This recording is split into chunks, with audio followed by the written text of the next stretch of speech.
मैं पूछूं आपसे, आपने भी दक्षिण पंथियों का जिक्र किया कि इसे लेकर बड़ा आकर्षण है, लेकिन इन्हें मुख्य धारा में लाने का आरोप भी कई बार आपकी ही उन चेहरों पर लगता है जिनकी आप अभी बहुत सारी बात कर रहे थे। जैसे लोहिया की सप्त क्रांति जो है, जो संपूर्ण क्रांति कहते हैं, उसमें धर्म और जाति की असमानता खत्म करने की बात है। लेकिन क्या आप ये मानते हैं कि गठबंधन की पॉलिटिक्स ने समाजवादियों को इस रास्ते से भटकाया है? मैं भी एक लेख पढ़ रहा था, असिस्टेंट प्रोफेसर हैं डीयू में, प्रांजल सिंह। उन्होंने कहा कि लोहिया गैर कांग्रेसवाद की धुन में यूपी के उपचुनाव के दौरान पंडित दीनदयाल उपाध्याय का समर्थन तक कर गए। लोहिया और नानाजी देशमुख के साथ उनके भी बड़े अच्छे संबंध थे, पॉलिटिक्स में वो सक्रिय हो गए, यूपी के सीएम बनाने की कोशिशें करते रहे। तो इस तरह विपरीत जो विचारधाराएं हैं उनमें सहयोग की शुरुआत हुई। और क्या आज भी हम जो देखते हैं एनडीए में जेडीयू का होना, जॉर्ज फर्नांडीज का पिछली बार वाली एनडीए अटल के टाइम की वहां चले जाना, इनफैक्ट संघ के बारे में तो यहां तक कह दिया संघ सांप्रदायिक है तो हम भी सांप्रदायिक हैं। आप मानते हैं कि समाजवादियों का एक बड़ा रोल रहा है हिंदुस्तान में दक्षिणपंथी पार्टी के प्रति आकर्षण पैदा करने में या उसे मुख्यधारा में लाने में? आपको 1952, 57, 62 और 67 की कांग्रेस याद नहीं है? मुझे तो पढ़ी है बस। जिसका एक छत्र राज था कश्मीर से कन्याकुमारी तक, आज की बीजेपी से भी ज्यादा मजबूत थी। और जब समाजवादी कांग्रेस से अलग हुए तो गैर कांग्रेसवाद उनकी पॉलिटिकल फिलोसफी बन गई। सच है। और उसमें वाइट टू के सोशलिस्ट कम्युनिस्ट साथ थे उसमें। सच है।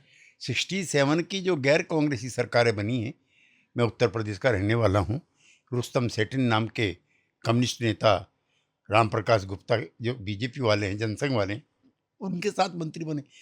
तो उस समय सबसे बड़ा जो लक्ष्य था वो कांग्रेस को हटाने का था। वही पॉलिटिकल फिलोसफी थी, उसमें कम्युनलिज्म, सोशलिज्म ये सब लुप्त थे। इनसे समझौता कर लिया हो गया अपने आप ही, कर नहीं लिया कोई। हमने सोशलिज्म को कोई कंडेम नहीं किया, हमने कोई सांप्रदायिकता को बढ़ाने के लिए कोई आंदोलन नहीं चलाया, लेकिन उससे हाथ तो मिलाया। भाई ये तो इतिहास है।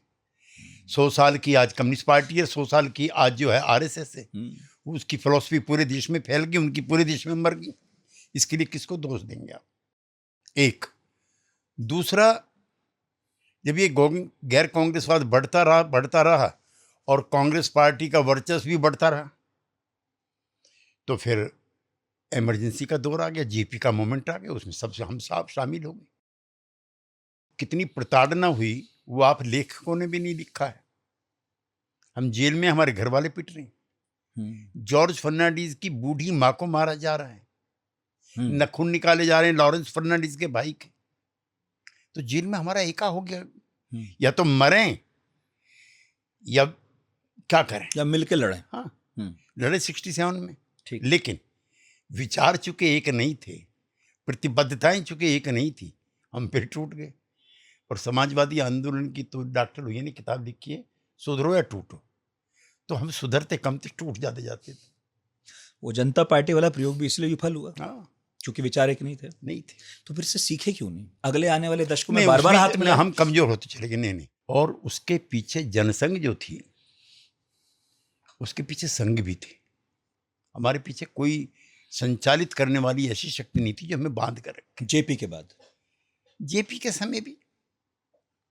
समय भी जनता पार्टी बनी है ना, सोशलिस्ट एकता नहीं हुई है। और फिर हमारे कैसे थे, मधुली में समाजवादी आंदोलन के बहुत बड़े नेता थे, दूसरे राजनारायण थे, दोनों एक दूसरे के खिलाफ लोकसभा का चुनाव लड़ गए।